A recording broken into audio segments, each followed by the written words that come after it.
बात उस समय की है जब पृथ्वी पर पाप और अधर्म अपने चरम तक पहुंच चुका था। दैत्यगण निरंतर देवताओं को पराजित कर रहे थे। असुरों का बल बढ़ता जा रहा था और देवता निरंतर अपमानित हो रहे थे। उस समय देवताओं ने भगवान विष्णु की शरण ली और उन्हें सारी पीड़ा सुनाई।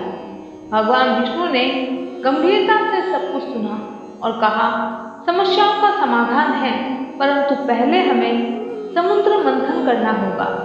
मंथन से जो अमृत निकलेगा वही देवताओं को अजर अमर बनाएगा और असुरों से विजय दिलाएगा। देवता और असुर दोनों समुद्र मंथन को तैयार हुए। मंदार पर्वत को मथानी बनाया और वासुकी नाग को रस दी। समुद्र मंथन से कई अद्भुत वस्तुएं निकली। लक्ष्मी, ऐरावत, धन्वंतरी, कामधेनु और अंत में निकला अमृत कलश। अमृत देखते ही असुर उसे हड़पने के लिए दौड़े। देवताओं की चिंता बढ़ गई। अब कोई उपाय नहीं दिख रहा था।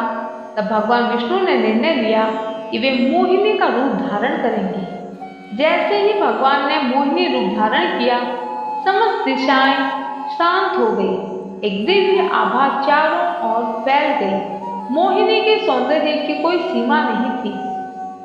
उनकी आंखें हिरनी जैसी, मुस्कान चंद्रमा की चांदनी जैसी, उनकी चाल ऐसी कि स्वयं कामदेव भी लज्जित हो जाए। मोहिनी की नाभि से लेकर केशों तक हर अंग आकर्षण का केंद्र था। उनके चलने में पुष्प वर्षा होती थी। जब मोहिनी ने असुरों के सामने प्रवेश किया, सभी दैत्य मंत्र मुग्ध हो गए। किसी की आंखें झपकने का साहस न कर सकी।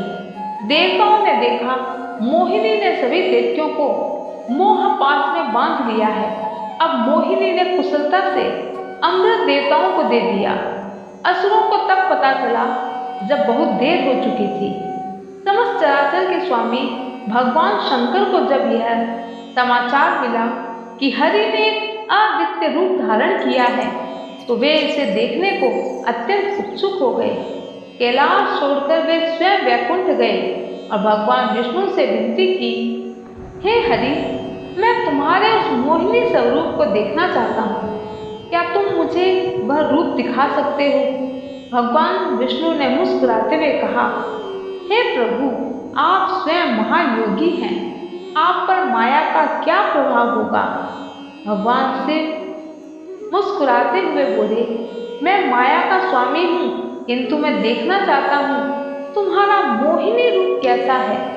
भगवान विष्णु ने विनम्रता से कहा, यदि आप आग्रह करें तो मैं आपको यह रूप दिखाता हूँ, परंतु सावधान रहिए, यह रूप सामान्य नहीं होगा। भगवान विष्णु ने जैसे ही मोहिनी का रूप धारण किया, सारा वातावरण सुगंध से भर गया। मंद पवन बहने लगी।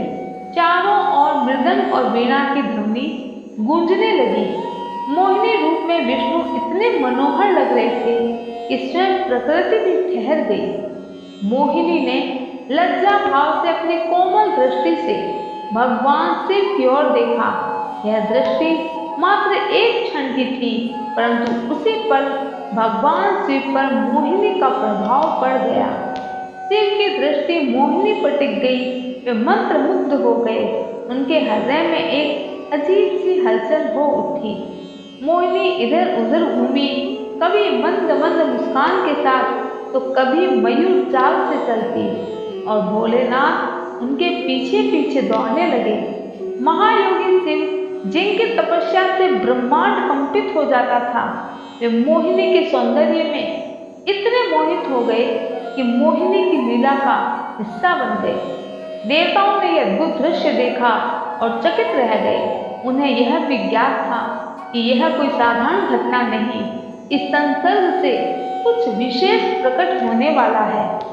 और कुछ ही क्षणों में वहां मोहिनी और भगवान शिव के मिलन से एक दिव्य पुत्र का जन्म हुआ। यह पुत्र कोई सामान्य बालक नहीं था। इसमें भगवान शिव की शक्ति और विष्णु की करुणा थी। वह वीरता और बुद्धिमत्ता का अद्भुत संगम था। देवताओं ने जब इस दिव्य बालक को देखा तो उसे हरिहर पुत्र का नाम दिया। हरि यानी विष्णु और हर यानी शिव का पुत्र। वही बालक आगे चलकर भगवान अयप्पा के नाम से प्रसिद्ध हुआ। अब भगवान शिव और विष्णु के सामने हरिहर को पालने पोषने की समस्या थी। उन्होंने एक योजना सोची और अयप्पा को पालने के लिए पृथ्वी पर एक योजना बनी। दक्षिण भारत के पांड्य देश के राजा राजशेखर को कोई संतान नहीं थी। एक दिन राजा जब वन में शिकार के लिए गए हुए थे तो उन्हें एक बालक रोता हुआ मिला। जैसे ही राजा ने उसे गोद में लिया, वो दिव्य अनुभव हुआ। राजा बालक को महल में ले आए, उसे पुत्र के रूप में अपनाया।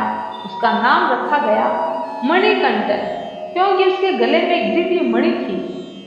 मणिकंठन अत्यंत बुद्धिमान और वीर था, परंतु कम आयु में ही वह वेद शास्त्र और शस्त्र विद्या में निपुण हो गया। जब वह युवा हुआ तब राज्य में एक राक्षसी का आतंक था। वह राक्षसी किसी भी मानव को नहीं छोड़ती थी। अयप्पा ने उसका वध किया और प्रजा को भय मुक्त कर दिया। जब अयप्पा ने अद्भुत कार्य किए तो देवताओं ने राजा को बताया उनका पुत्र कोई साधारण मानव नहीं बल्कि हरिहर पुत्र है। राजा ने तब भगवान अयप्पा के लिए एक भव्य मंदिर बनवाया। सबरीमाला मंदिर, जो आज भी केरल में स्थित है, वह मंदिर घने जंगलों के मध्य स्थित है। वहाँ हर वर्ष लाखों में भक्त विशेष व्रत लेकर दर्शन करने को आते हैं। भगवान अयप्पा केवल वीर नहीं, धर्म, संयम और भक्ति के प्रतीक हैं। उन्होंने संसार को यह संदेश दिया कि विष्णु और शिव भले ही दो रूप हैं, परंतु उनमें कोई भेद नहीं। एक ही ब्रह्म के दो स्वरूप हैं और जो इस स्वरूप में भेद करता है वह नरक का गामी होता है। आज भी भक्तजन सबरीमाला मंदिर की 18 सीढ़ियों को चढ़ते हैं। मन में शिव और विष्णु दोनों की एक साथ वंदना करते हैं। उन्हें ये याद रहता है कि हरिहर अयप्पा वो दिव्य शक्ति है जो दोनों देवों की शक्ति का अद्भुत मिलन है। जय श्री शंकर भोलेनाथ, जय श्री कृष्णा।